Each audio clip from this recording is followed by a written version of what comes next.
She left me for someone better while I funded her dreams, so I pulled the plug and her world collapsed overnight. My name is Daniel Weston. I'm 30 years old and live in Denver, Colorado. I work as a project manager for a mid-sized construction firm.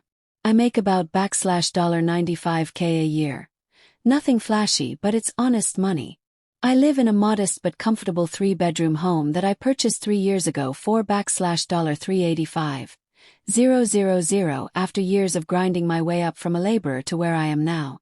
I put myself through night school, studied project management, and earned every inch of my stability. I'm not flashy. I'm not tall. I'm not some smooth-talking ladies' man. On a good day I'm maybe a 6 out of 10. Average height, average build, thinning hair that I buzz short to keep it neat.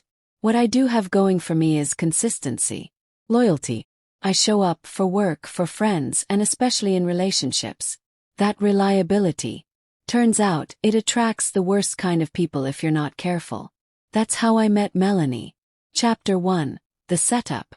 Melanie was 24 when I met her at a backyard barbecue hosted by a mutual friend. She was radiant. Blonde hair, green eyes, sharp features, soft curves. The kind of woman who made heads turn wherever she went. She worked part-time at an overpriced boutique in Cherry Creek, making maybe $25K a year, and still somehow managed to look like she stepped off a magazine cover. She lived with 3 roommates in a sketchy neighborhood. Her car was a beat-up 2009 Civic that coughed more than it drove. Her idea of a splurge was organic groceries and designer shoes bought on credit. Despite all that, she carried herself like she belonged in a penthouse. I was hooked. She started spending time at my place. Then she started staying the night. Then she moved in.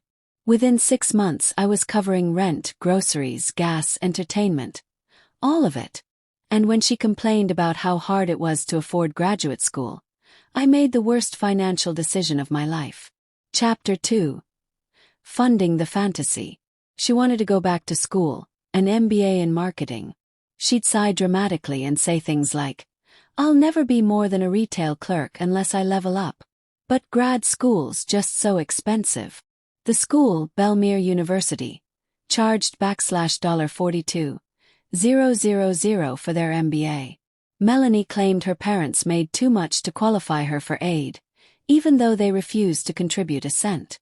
I didn't question it. I wanted to believe in her. I wanted to believe in us. So I paid. That gesture of goodwill turned into a bottomless financial pit. She needed a new laptop $1,800. Professional attire $3,200 shopping spree. Her Civic wasn't professional, so I co-signed a lease on a 2022 Honda CR-V. With school eating up her time, she quit her retail job, and I started footing the entire bill. Her tuition, her car, her insurance, her groceries, her beauty expenses, lash extensions, salon appointments, networking event outfits. She even redecorated my living room while I was at work, spent $4,200 without asking, and then gaslit me for questioning it. All of it, my dime. I told myself it was temporary. That once she graduated, she'd contribute. That we were building a life. Chapter 3. Enter Logan. Around month 10 of her program, she started talking about someone in her marketing class. Logan. First it was casual. Logan said this. Logan suggested that. Logan drives a BMW. Logan owns a consultancy firm. Logan's expanding his network nationwide. Logan knows people. Before long, Logan became a household name in my house. Then came the late-night study groups. Networking events she dressed for like she was going clubbing. Every conversation became about Logan and the amazing insights he shared. I offered to come with her to these events. She always had an excuse. I was working 50+ hours a week, managing contractors and keeping $1 million projects on schedule. Meanwhile, my girlfriend was gushing over another man, using my house, my money, and my time as a springboard. But I still didn't see it coming. Chapter 4. The Betrayal. March 15th, the day my world flipped. She came home early from school. Said, "We need to talk." What followed was cold, calculated, and emotionless. I'm in love with Logan. We've been seeing each other for 4 months. I'm moving in with him this weekend. For months, she'd been cheating on me while I funded every part of her life. School, car, insurance, groceries, bills. She was using my house as a free launchpad while building a future with someone else. She stood there in designer clothes I paid for, with luggage I bought her for Christmas, talking about Logan taking her to Aspen to meet business partners. I didn't yell. I didn't beg. I said, I understand. I hope you're happy. But I wasn't done. Chapter 5, The Cutoff. After she left that afternoon, I sat down and made a list. What was I still paying for? What ties did she still have to me? Tuition $28,000 paid.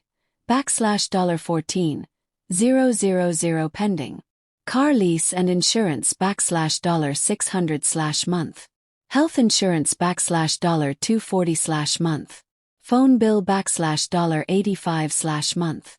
Credit cards $1 200 month. Groceries and household expenses $800 month. Beauty / personal care $1 000 month. Total. Over $4,000 a month. That ended immediately. I contacted the school and withdrew from future tuition commitments. I called the credit card companies and removed her as an authorized user. Cancelled her phone line. Called my insurance. Changed every password. Netflix, Wi-Fi, Amazon, you name it. Then I donated every piece of clothing she left behind to Goodwill, with tax-deductible receipts in hand. Last move. I had the locks changed.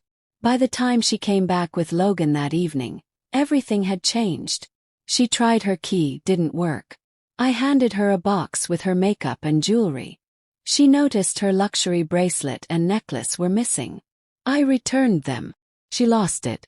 Logan stood there in silence, suddenly realizing what financial independence really looked like. She tried guilt-tripping me, crying, demanding her old life back. Smiled. You made your choice. Time to own it. Chapter 6. Her world collapses. The next morning my phone started blowing up. Credit cards declined. Phone disconnected. Her tuition unpaid. Her beauty appointments missed. By Friday she was at my doorstep, without makeup, no lashes, no car gloss, and begging. Logan isn't what he said he was. He doesn't own anything. He works part-time at a startup and shares an apartment with a roommate. He drives his mom's car. He lied about everything. The irony. She left a man with a house, a steady income, and unwavering loyalty. For a fantasy. And now the fantasy was falling apart. I apologized. Asked for help. I looked her in the eye and said, I was funding my girlfriend's dreams. You're not my girlfriend anymore. You're Logan's. He can fund them now. Then I shut the door. That night, I sat on my back porch, cracked open a cold beer, and finally exhaled. Melanie lost everything in 1 week. Me. Got peace. And peace, unlike her lashes, hair, or handbags, doesn't come with a price tag.